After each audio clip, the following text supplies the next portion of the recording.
৩ মাস মৃত্যুর সঙ্গে লড়াই করে অবশেষে হার মানলেন জুলাই আগস্টের আরেক যোদ্ধা শহীদ সোহরাওয়ার্দী কলেজের রাষ্ট্রবিজ্ঞান বিভাগের তৃতীয় বর্ষের ছাত্র মোহাম্মদ আবদুল্লাহ। বৃহস্পতিবার রাজধানীর সম্মিলিত সামরিক হাসপাতালের ইন্টেনসিভ কেয়ার ইউনিটে চিকিৎসাধীন অবস্থায় মৃত্যুবরণ করেন তিনি। আবদুল্লাহর বাড়ি যশোরের বেনাপোলে। আন্দোলনের শুরু থেকেই সক্রিয়ভাবে যুক্ত ছিলেন তিনি।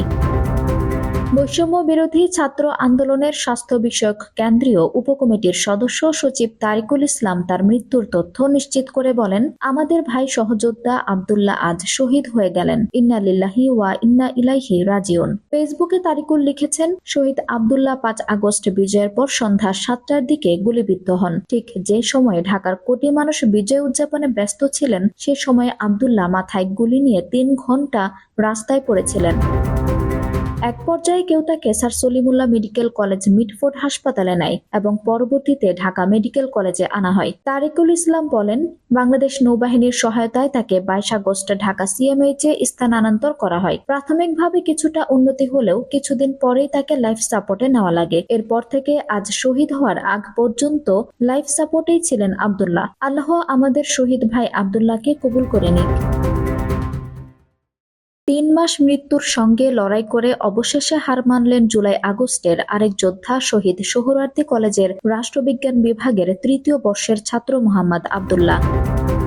বৃহস্পতিবার রাজধানীর সম্মিলিত সামরিক হাসপাতালের ইন্টেনসিভ কেয়ার ইউনিটে চিকিৎসাধীন অবস্থায় মৃত্যুবরণ করেন তিনি। আবদুল্লাহর বাড়ি যশোরের বেনাপোলে। আন্দোলনের শুরু থেকেই সক্রিয়ভাবে যুক্ত ছিলেন তিনি।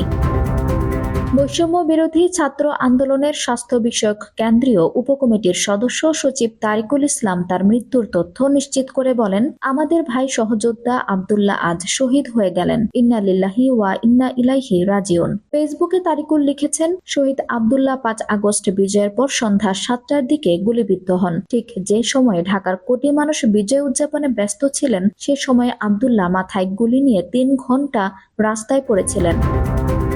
এক পর্যায়ে কেউ তাকে sir Salimullah medical college Mitford হাসপাতালে নেয় এবং পরবর্তীতে ঢাকা মেডিকেল কলেজে আনা হয়। তারিকুল ইসলাম বলেন, বাংলাদেশ নৌবাহিনীর সহায়তায় তাকে ২২ আগস্ট ঢাকা সিএমএইচে স্থানান্তর করা হয়। প্রাথমিকভাবে কিছুটা উন্নতি হলেও কিছুদিন পরেই তাকে লাইফ সাপোর্টে নেওয়া লাগে। এরপর থেকে আজ শহীদ হওয়ার আগ পর্যন্ত লাইফ সাপোর্টেই ছিলেন আবদুল্লাহ। আল্লাহ আমাদের শহীদ ভাই আবদুল্লাহকে কবুল করে নিক। আঞ্জুম হক আরবি, টাইম নিউজ ডেস্ক।